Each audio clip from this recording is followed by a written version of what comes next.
नमस्कार, आप capital TV देख रहे हैं। मैं हूं आपके साथ समीक्षा तिवारी। आपने वो कहावत जरूर सुनी होगी, खुद के पैर पर कुल्हाड़ी मारना या फिर वो आ बैल मुझे मार।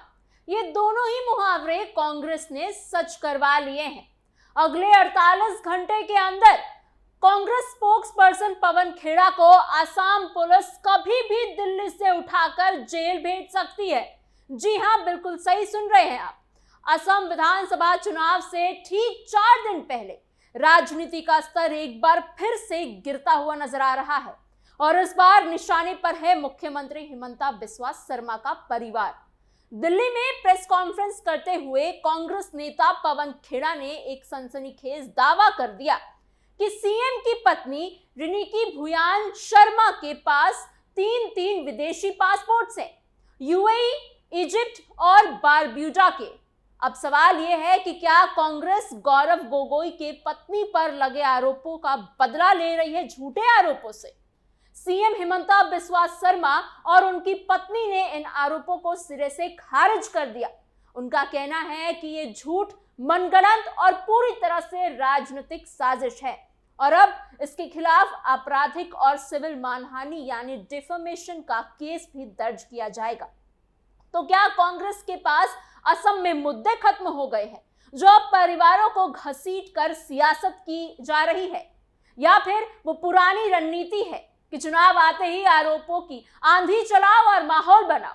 और आखिर इस सबके बीच कांग्रेस के पाकिस्तान कनेक्शन का कैसे हुआ पर्दाफाश, ये सब कुछ हम आपको आज विस्तार से समझाएंगे अपनी स्पेशल स्टोरी में।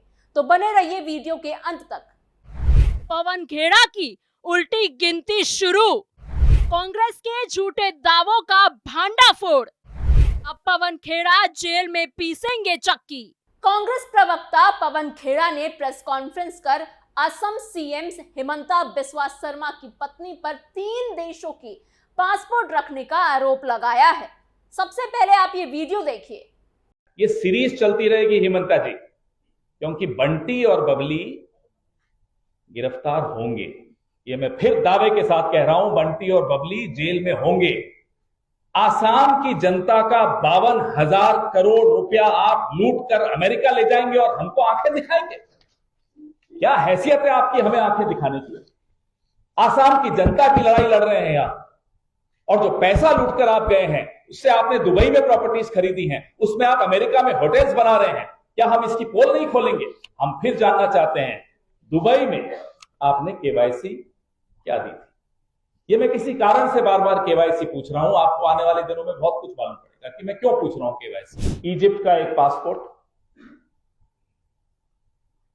जिंदा पासपोर्ट है, एक्सपायर नहीं हुआ है। चुनौती है सरकार को, लाइए। अगर ये फेक है तो क्या ये केवाईसी में फेक डॉक्यूमेंट लगाए उन्होंने? जवाब दें। इसके बाद इसे एआई का कमाल बताते हुए हिमंता बिस्वा शर्मा की पत्नी रिनिकी भुयान शर्मा ने जमकर लताड़ लगाई है। वहीं सीएम हिमंता ने कोर्ट में जाने की धमकी दी है। कांग्रेस की प्रेस कॉन्फ्रेंस में जो सबूत दिखाए गए, अब उन्हीं पर सवाल खड़े हो गए हैं। कांग्रेस प्रवक्ता पवन खेड़ा ने एक यूएई का आईडी कार्ड, जिसे पासपोर्ट बताने की कोशिश की गई, और एंटीगुआ, बारब्यूडा और इजिप्ट के 2 पासपोर्ट दिखाकर ये दावा किया कि सीएम की पत्नी के पास कई देशों की नागरिकता है। लेकिन अब मामला उल्टा पड़ता दिख रहा है। मुख्यमंत्री हिमंता बिस्वा शर्मा और असम बीजेपी का कहना है कि ये सारे पासपोर्ट पूरी तरह से फर्जी हैं। उनका दावा है कि इन दस्तावेजों में ऐसी कई खामियां हैं जो किसी असली सरकारी डॉक्यूमेंट में नहीं हो सकती। सीएम शर्मा ने सोशल मीडिया प्लेटफॉर्म एक्स पर लगातार पोस्ट कर इन कागजों को बेहद खराब तरीके से बनाए गए नकली दस्तावेज बताया, जिसमें इतनी गड़बड़ियां हैं कि पहली नजर में ही शक हो जाए। तो क्या कांग्रेस ने बिना जांच के ही सबूत लहराने शुरू कर दिए थे? चलिए पहले आपको समझाते हैं कि कैसे कांग्रेस के सबूत अब खुद ही उनकी पोल खोलते दिख रहे हैं। सबसे बड़ी गड़बड़ी तो नाम में ही है। जिन सभी पासपोर्ट और आईडीज को दिखाया गया है, उनमें नाम लिखा है रिनिकी भुयान शर्मा, जबकि सही स्पेलिंग है रिनिकी भूयान शर्मा। शर्मा और शर्मा में SH का फर्क है। ये बात हिमंता बिस्वा शर्मा ने भी अपने प्रेस कॉन्फ्रेंस में बताई है। सुनिए। रिनिके लिखे SHARMA किंतु केতিয়াबा केতিয়াबा মই যদি ৰিনিকেৰ নামটো লিখো মই SA লিখি দিওঁ কাৰণ মইও SA লিখো সেইকাৰণে দে গট মিসলিডেড মই যদি ৰিনিকেৰ নামটো লিখো মই SA লিখো কাৰণ মইও SA লিখো কিন্তু ৰিনিকেৰ সব ডকুমেন্টছত পাব SH তাই বাৰ্থ সাৰ্টিফিকেট পাসপোর্ট ভিসা ইজিপ্তত বনাব গলেতো বাৰ্থ সাৰ্টিফিকেট লাগিব কিবা লাগিব ম্যাৰেজ সাৰ্টিফিকেট লাগিব এভৰিথিং SH তাহলে একটু বনাবই নোৱাৰিব SAD আমার কমাটা ভুল হলেও নলয় कंप्यूटर सिर्फ इसलिए कि हिमंता बिस्वा शर्मा का सरनेम शर्मा है तो कांग्रेस ने मान लिया कि उनकी पत्नी का भी वही होगा। हकीकत तो ये है कि शादी के बाद रिनिकी भूयान शर्मा शर्मा स्पेलिंग इस्तेमाल करती है और यही बुनियादी गलती तीनों दस्तावेजों में दिखती है। यूएई, एंटीगुआ बारब्यूडा और इजिप्ट वाले डॉक्यूमेंट्स में भी कोई भी असली सरकारी दस्तावेज इतनी बेसिक गलती तो नहीं कर सकता। सीएम के हलफनामे में भी साफ तौर पर उनका नाम रिनिकी भूयान शर्मा लिखा है, शर्मा नहीं। अब फोटो की बात की जाए, जो तस्वीरें पासपोर्ट में लगी हैं वो बायोमेट्रिक नहीं बल्कि आम पब्लिक फोटो जैसी लगती है, यानी कॉपी पेस्ट का मामला। सबसे मजेदार तो यूएई वाला पासपोर्ट है, जो असल में पासपोर्ट है ही नहीं बल्कि एक गोल्डन वीजा कार्ड है, एक चिप वाला रेसिडेंस कार्ड। और गलती यही खत्म नहीं होती है, उस कार्ड पर डेट ऑफ बर्थ 1973 छपी है, लेकिन आईडी नंबर के हिसाब से जन्म साल 1996 निकलता है, यानी एक ही कार्ड पर दो जन्म तिथि।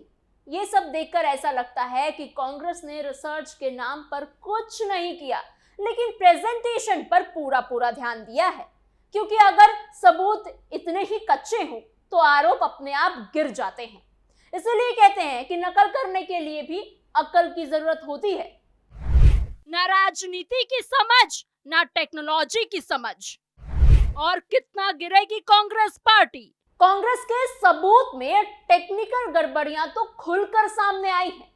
जिस कार्ड को दिखाया गया है उसमें ऊपर साफ लिखा है नेशनलिटी इजिप्ट, अंग्रेजी और अरबी दोनों में, लेकिन जैसे ही पीछे का MRZ कोड यानी मशीन रीडेबल जोन देखते हैं वहां देश का कोड ATG निकलता है, जो एंटीगुआ एंड बर्म्यूडा का होता है, यानी सामने इजिप्ट और पीछे एंटीगुआ।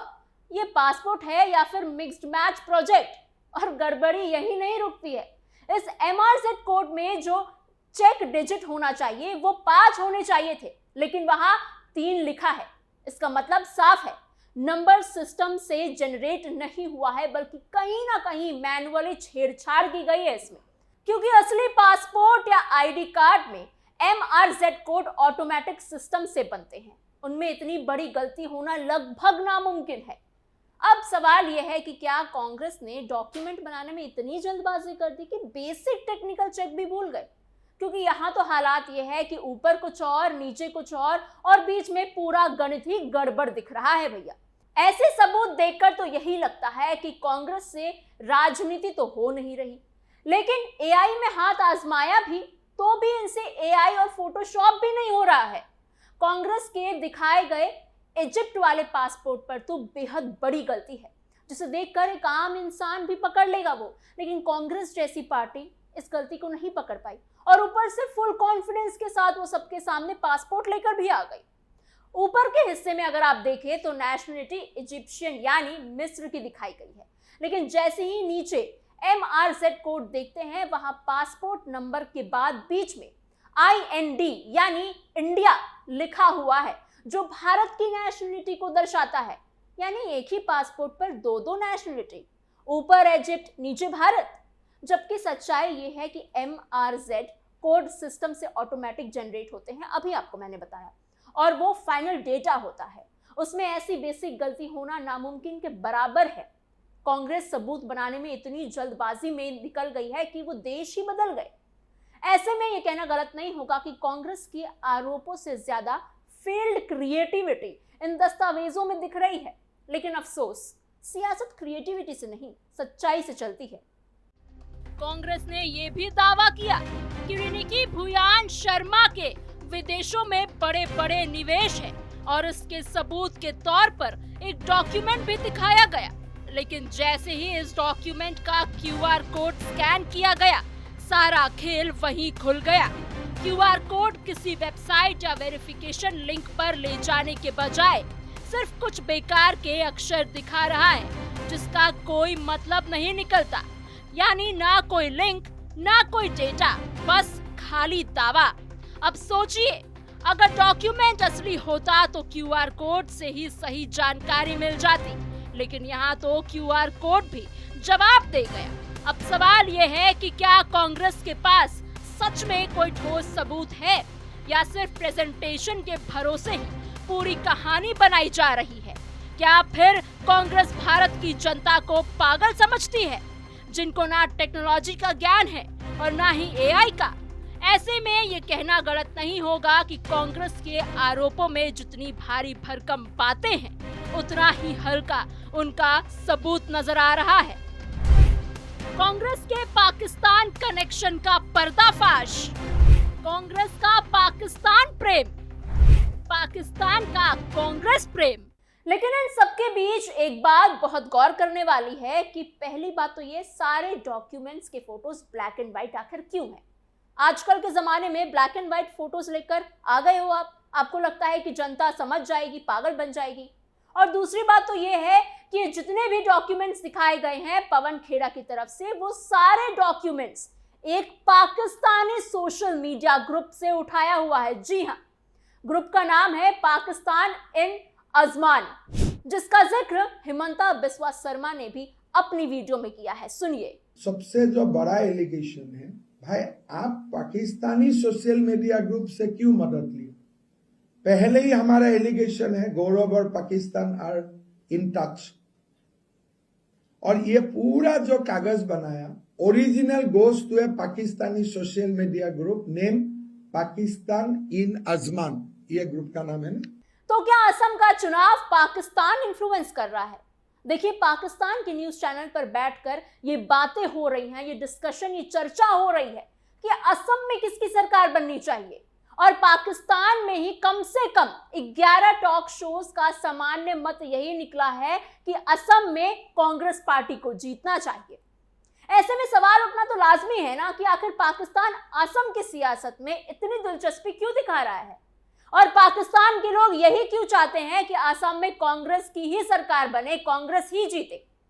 ये सवाल शायद इसलिए भी जरूरी है क्योंकि हिमंता बिस्वा शर्मा ने पहले भी गौरव गोगोई पर पाकिस्तान से कनेक्शन का आरोप लगाया था। अगर आपको याद हो तो आरोप ये थे कि गौरव गोगोई की पत्नी एलिजाबेथ कॉलबर्न ने 2011 और 2012 के दौरान पाकिस्तान में काम किया था।